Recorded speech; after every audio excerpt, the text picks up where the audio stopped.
کیتی کتری پئی کھو محمد تے سکہ بنیا زردہ. کتنے عمل ہیں کہ برباد ہو جاتے ہیں. تکبر آ گیا، عجب آ گیا، ریاکاری آ گئی. تو یہ اس کی طرف سے ہی ہے. تو جب یہ کہے گا تو عجب، تکبر، غرور کچھ پیدا نہیں ہوگا، تو پھر عمل قبول ہوگا اور انسان تقوی کی منزل تک پہنچے گا. ساتویں چیز، اپنا مال راہ حق میں خرچ کرے. ناحق راستے پر ایک درہم بھی خرچ نہ کرے. کمایا ہوا مال راہ حق میں خرچ کرنے سے اتقاء کی دولت نصیب ہوتی ہے. اللہ قیامت کے دن بندے کے قدم اپنے حضور سے ہٹنے نہیں دے گا جب تک اس سے 3 سوال نہیں کر لے گا. ان میں سے ایک سوال یہ ہوگا کہ مال کمایا کہاں سے، مال خرچ کہاں کیا.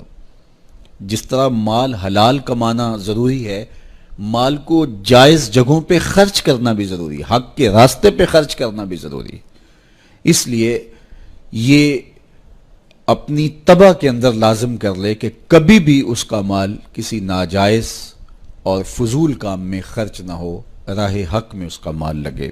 8ویں چیز، نفس کے لیے کبھی بڑائی بلندی نہ چاہے. اس سے طبیعت میں سرکشی آئے گی اور تقوی کے راستے میں یہ عمل مانے ہے.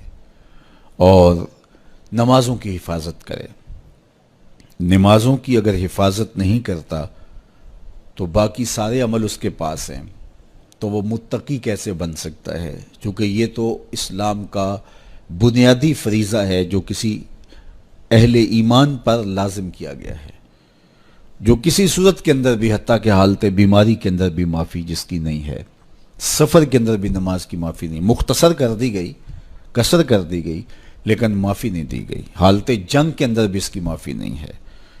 تو نمازوں کی محافظت کرے. اور 10ویں چیز، حضرت شیخ فرماتے ہیں عقیدوں کی صحت کا خیال رکھے. اپنے عقیدے، اپنے نظریات خوبصورت رکھے، وہی جو طریقہ مبارکہ اہل سنت و جماعت کے بزرگوں کے عقائد تھے اور شروع سے صحابہ سے لے کے دور موجود تک چلے آ رہے ہیں، ان کی مطابقت کے اندر اپنے عقیدے رکھے. نظریات کا عکس اعمال پہ ہوتا ہے. اگر نظریات اچھے نہیں ہیں تو اعمال بھی اچھے نہیں ہیں. تو یہ 10 خوبیاں اور 10 چیزیں اگر کسی شخص نے اپنے اندر لازم کر لیں تو پھر لازمی نتیجہ یہ ہے کہ وہ متقی بن جائے گا، وہ پرہیزگار بن جائے گا. جیسا کہ کل کی گفتگو میں یہ عرض کیا گیا کہ روزے کا مقصد بھی تقوی ہے. تو یہ بات ذہن میں رکھیے گا کہ صرف روزہ ہی نہیں، ہر عمل خیر کا مقصود تقوی ہے. تقوی کا حصول یہ اہل ایمان سے تقاضا ہے ہمارے رب کا کہ وہ متقی بن جائیں. متقی ایک صاف ستھرا انسان ہوتا ہے، پاکیزہ وجود ہوتا ہے. متقی شخص کسی کو ضرر نہیں دیتا، کسی کو دکھ نہیں پہنچاتا، وہ کسی کا حق غصب نہیں کرتا، کسی پر ظلم، زیادتی، جور و تعدی سے پیش نہیں آتا. وہ لوگوں کے حقوق کی پاسداری کرتا ہے، وہ اپنے فرائض کو پورا کرتا ہے، وہ خلق کے حق کو بھی ادا کرتا ہے اور خالق کے حق کو بھی ادا کرتا ہے. وہ دھرتی پر اللہ جل شانہ کی رحمتوں کا روپ ہے، دھرتی کا بوجھ نہیں ہے بلکہ دھرتی کی زینت ہے. تو ایسے پاکیزہ وجود یہ مقصود ہیں شریعت کے. اس لیے ہمیں تقوی ہر صورت میں حاصل کرنا چاہیے. قرآن مجید میں تقریباً 258 مرتبہ تقوی کو اختیار کرنے کا مختلف صیغوں کے ساتھ حکم دیا گیا ہے. تو اب آپ اندازہ کیجئے یہ کتنی اہم شے ہے جس کا تقاضا اہل ایمان سے کیا گیا ہے. تو اللہ جل شانہ کی بارگاہ میں میری دعا ہے جملہ ناظرین کے لیے، ناظرات کے لیے، آپ سب لوگوں کے لیے، اپنے لیے، اپنے ساتھ جڑے ہوئے تمام لوگوں کے لیے کہ اللہ سب کو اتقاء کی دولت نصیب کر دے.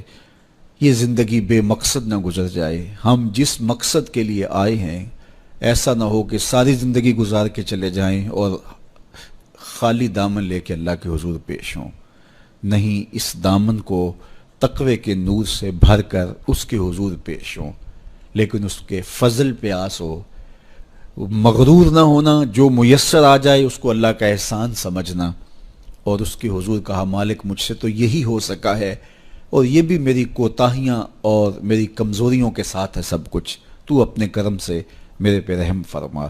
تو اللہ تعالیٰ کو ایسا بندہ بڑا پسند ہے جو اس کو راضی کرنے کی کوشش میں لگا رہتا ہے ساری زندگی۔ آپ کے پاس ایک ملازم ہے اور وہ کمزور ہے، لیکن سارا دن کوشش میں لگا رہتا ہے، کبھی وہ دیواریں صاف کر رہا ہے، کبھی وہ آپ کے دروازے پر جو ہے وہ کپڑا لگا کے اس کو صاف ستھرا کر رہا ہے، کبھی پانی آپ کو پیش کر رہا ہے، کبھی آپ کی گاڑی کو کپڑا لگا کے صاف کر رہا ہے، کبھی اور آپ کے کام میں لگا ہے، اور وہ کمزور ہے، کبھی بیچارہ تھک کے دھوپ میں بیٹھ بھی جاتا ہے، کبھی اس سے ہوتا ہے کبھی اس سے نہیں ہوتا، لیکن وہ نیت سے برا نہیں ہے، ہر وقت اس کی کوشش ہے کہ صاحب مجھ سے راضی ہو جائیں۔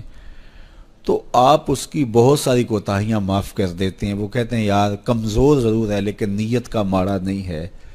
تو یار اگر ہم نیت کے ماڑے نہ ہوں، ساری زندگی اللہ کو راضی کرنے کے لیے گزار دیں، تو وہ بھی تو دیکھ رہا ہے یہ میرا بندہ ہے۔ میرے شیخ کامل کا ایک شعر مجھے ابھی یاد آیا کہ دلوں میں بری نہیں نہ نیتوں بری میں، دلوں میں بری نہیں نہ نیتوں بری میں، گناہ میں تو ہو جاندے لاچاریاں نو۔ اگر پھر بھی کوئی گناہ ہو جائے تو اللہ کریم ہے، رؤوف ہے، معاف کرنے والا ہے۔ تو تقوی کا یہ بھی نتیجہ ہے، اس کا ثمرہ ہے کہ آپ سے گناہ سرزد ہو جائے تو آپ کو فوراً توفیق توبہ مل جاتی ہے۔ اگر یہ صالح اعمال آپ بجا لاتے ہوں تو زندگی کے اندر گناہوں کا سرزد ہونا ممکن ہے، لیکن متقی شخص سے گناہ سرزد ہو جائے تو وہ فوراً رجوع اللہ کرتا ہے، فوراً اس کو توفیق توبہ نصیب ہو جاتی ہے، اس کو کھٹکنے لگتا ہے کہ مجھ سے کچھ ہو گیا ہے، تو وہ بے چین ہو جاتا ہے۔ تو آئیے میں اور آپ اپنی زندگیوں میں تقوی کے نور کو بھر لیں، جہاں نور ہوگا وہاں اندھیرا نہیں ہوگا، اور اگر یہ نور باطن میں نہیں اترے گا تو وہاں اندھیرے ہوں گے، ظلمتیں ہوں گی۔ تو اندھیروں سے اور ظلمتوں سے اٹا ہوا دل لے کے ہم اللہ کے حضور پیش نہ ہوں، بلکہ نور سے بھرا ہوا دل اس کی دہلیز پہ رکھیں اور اس کی رحمتوں کی خیرات مانگیں۔ ماہ سیام کی مبارک گھڑیوں کی برکت سے اللہ مجھے آپ کو تقوی کی دولت نصیب فرمائے، جو کہا گیا اس کو روحوں میں اتار دے، باطن کی پاکیزگی ستھرائی نصیب کرے۔ وآخر دعوانا ان الحمدللہ رب العالمین۔ الحمدللہ رب العالمین والصلاة والسلام علی اشرف الانبیاء والمرسلین۔ مالک اٹھے ہوئے ہاتھ کبھی خالی نہ موڑنا، اور پھیلی ہوئی جھولیاں ہمیشہ رحمتوں سے بھر دینا، بخت کی بہاریں دینا، مقدر کی خزائیں رخصت فرمانا، جئیں تو تیرے لیے مریں تو تیرے دین کے لیے، اور زندگی کی آخری ہچکی تک تیرے رسول کے وفادار رہیں۔ ہر علت سے، ہر قلت سے، ہر ذلت سے رہائی دے دے، اپنے پاک نبی کے در کی گدائی دے دے۔ اللہ ہمارے قلوب کو تقوی کے نور سے مالا مال کر دے۔ اللہ ہم سب کو اتقاء کے اجالے بخش دے۔ تیرا حکم ہے تقوی اختیار کرو، میرے مالک اس کی توفیقات تیری جانب سے نصیب ہوں گی۔ ہمیں تقوی کا حقیقی مفہوم نصیب فرما، تقوی کا نور عطا کر دے، ہمارے باطن کے سارے میل کچیل اپنے کرم سے اتار دے، اندر کے زنگ اتار کے اپنی معرفت اور تقوی کے رنگ ڈال دے، اور اپنا خاص کرم جملہ ناظرین ناظران ناظرات کے شامل حال فرما۔ وصلی اللہ تعالی علی النبی الامین وآلہ وصحبہ اجمعین برحمتہ۔